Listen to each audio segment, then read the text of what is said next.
So what are these different layers? If you take a section of this, how it looks like, what are the different layers, that we will discuss now. So if we take again the section of this anther in the young stage, how it will look like. If we take a section at this point, how it will look like. Now the outermost layer, this is the outermost layer. The outermost layer consists of thin walled cells. This is known as epidermis. Epidermis, this is the outermost layer. Below the outermost layer, there is a single layer of columnar cells. Single layer of columnar cells, very big and columnar cells. Now this layer is known as endothecium. This layer is known as endothecium. This endothecium. The endothecium plays very important role in the dehiscence of the pollen grains. This endothecium, you just listen very carefully. The endothecium has this inner wall, this outer wall. In the inner wall, there will be deposition of certain fibrous thickenings. Fibrous thickenings are there on the inner wall. And what are these fibrous thickenings? It is made up of alpha cellulose with some amount of lignin and pectin. That means it has more deposition of cellulose with some amount of lignin and pectin on the inner wall, but it is not present in the outer wall, all in the side walls. Now the outer wall is thin and it is hygroscopic. It is hygroscopic. So when under hydrated conditions, when these cells of the endothecium will absorb water, the outer wall, which is very thin and hygroscopic, it will swell in size, but the inner wall, which is fibrous with alpha cellulose, lignin, pectin, will not swell. As a result, it will burst and it will help in the liberation of the pollen grains. That means the main role of this endothecium, which contains fibrous thickenings, is to help in the liberation of the microspores or pollen grains. And usually the pollen grains are liberated at a particular position in this almost the middle part of the two lobes, which is known as stomium. This part is known as stomium. And in the stomium, usually these endothecial cells are absent, and there you will get some bulliform cells or motor cells. So this area is known as stomium, where the pollen grains are liberated. This is the important function of endothecium, helps in the liberation of pollen grains. Now the next layer below this endothecium is 2 to 3 layers of cells which are quite parenchymatous, and they are known as middle layers. Just below it you will get 2 to 3 layers of cells which are known as middle layers, and they do not have any specific function. Usually after some time they will degenerate. Now below the middle layers, there is a fourth layer, and the fourth layer is known as this layer. This is known as tapetum. This is known as tapetum. So we will discuss the details of tapetum, but here you have to remember the sequence of arrangement of these layers. The outer is epidermis, followed by endothecium, then middle layers, then tapetum, because this is it forms one important question. Very, very important. Now come to the tapetum. What is the tapetum? Is the one of the layers of this anther wall. It is not part of the sporogenous tissue. Now the tapetum plays very important role. What are the different important roles? Number one, it nourishes developing microspores or pollen grains. Then It has what are the characters? It has dense cytoplasm. It has a large nuclei. Another important thing, these cells may be binucleate or multinucleate, or sometimes they may be also polyploid cells. This is very important. Then you will find the DNA content is more. Now why the DNA content is more? Because there are 2, 3 or more number of nuclei are there. That is why the DNA content is more. Then it is secretes callase enzyme. This is again very important. The role of this callase enzyme, because it will dissolve callose. The next point is it also secretes proteins for compatible reactions or for compatibility. It secretes proteins. So these are the different importances of the tapetum.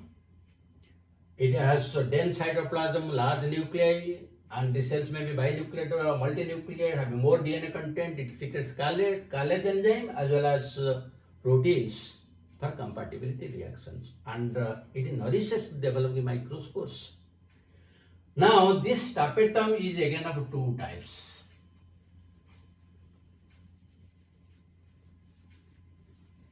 The tapetum is of two types. Now the tapetum, two types. Now one you can discuss amoeboidal or plasmodial. Amoeboidal or plasmodial, and the other is secretory or glandular. Now what is the main difference? Now just below this tapetum we will get the sporogenous tissue where the spores will be produced. In case of amoeboidal plasmodium, amoeboidal or the plasmodial type, the tapetum will enter into this microsporangium and it will provide nourishment. It will enter into the microsporangium. So that is it has amoeboidal movement. That is why the name is amoeboidal or plasmodial. But in case of secretory, it will remain attached to this tapetum, but it will secrete substances which will give nourishment to the development. That is the difference between the amoeboidal type and the secretory type. Now there is another importance in this secretory or glandular type of tapetum. In the glandular type of tapetum, sometimes you will find there are certain rhomboidal structures. There are certain rhomboidal structures which are associated with the membrane-bound organelles.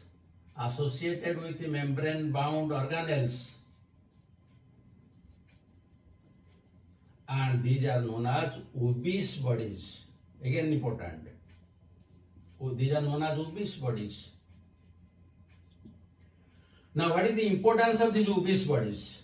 They are present in this secretory or glandular tapetum, and inside there are certain rhomboidal structures of the glandular tapetum. They are attached to membrane-bound organelles like mitochondria, plastids, and other which are membranes, gives rise to ubisch body. What is the importance of this ubisch body? This ubisch body, it usually gives rise to pollenkit. These are very important from examination point of view. Pollenkit. Now what is the importance of a pollenkit?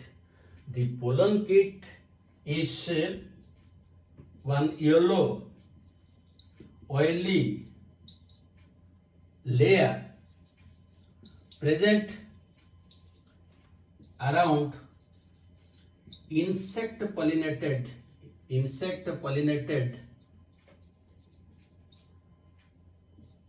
pollen grains. That means the pollen grains which are transferred during pollination, they are taken by insects. In the outer side of those pollen grains, there is one yellow layer, oily layer, and that is usually made up of lipids and carotenoids. These are usually, the pollenkit is usually made up of lipids and carotenoids. Made up of lipids and carotenoids. So they are present only in case of insect pollinated pollen grains. So this is all about the tapetum, and these are the 4 layers of the anther wall: the epidermis, endothecium, middle layer, and the tapetum. Now below this anther wall, below these 4 layers, we'll get this is the microsporangium. The primary sporogenous tissue, now that has been converted to the microsporangium. This is the microsporangium.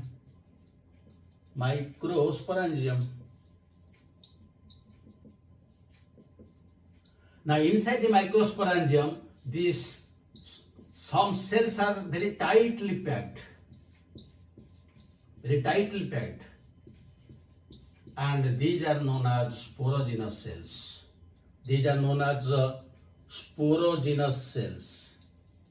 Sporogenous cells, and these sporogenous cells are diploid. They will give rise to microspores or pollen grains. And when pollen grains are formed, this microspore is known as pollen sac. But when before this sporogenous cells they divide, each sporogenous cell will be converted to pollen mother cell. Each sporogenous cell will be converted to pollen mother cell. In short, we can call PMC, or we can call it the microspore mother cell. Microspore mother, MMC or PMC, we can call them as. And they are all diploid. So, how they will undergo the meiosis, that we will discuss only in the next video. But here I am telling you just one thing, that these pollen mother cells, since these are very tightly or compactly arranged, there is a plasmodesmatic connection. And as long as that plasmodesmatic connection is there, meiosis cannot take place and microspores cannot be produced. That is why around each mother cell, pollen mother cell, there will be deposition of a callose. And this callose will disrupt the plasmodesmata so that the connection is disrupted. Then only the meiosis will take place. That we will discuss in the next video. But during all these developments, initially the pollen grain which was looking like a tetraangular structure, after maturation it will give like a butterfly structure. The whole thing will give rise to a butterfly structure like this.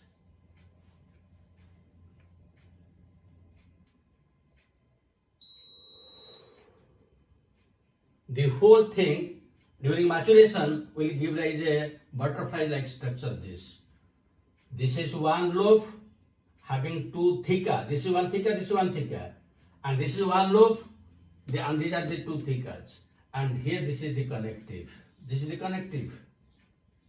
And in each lobe, this is the microsporangial pollen sac, and this is also the microsporangial pollen sac. And how these pollen grains will be formed, that we'll discuss in the next video. But before that, I will give you questions. So, question number 1. Question number 1, you can write which of the following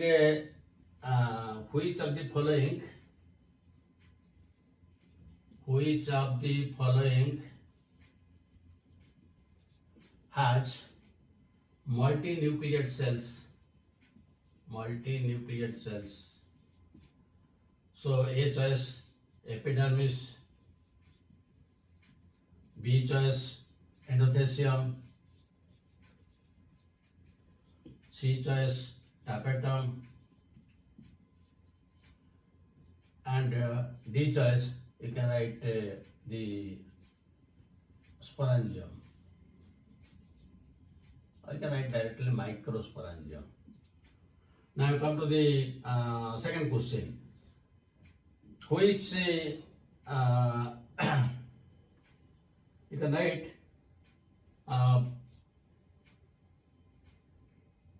the pollen grains or pollen kits. Pollen kits are formed of A choice glycoprotein, simple protein, C choice you can write lipids and carotenoids, and D choice lipoproteins. So these are the two questions. I hope now you have a very clear understanding about the initial structure of the microsporophyll stamen and how or what is the structure of the microsporangium and the details of different layers of the anther wall. Thank you very much for watching it. Have a good day.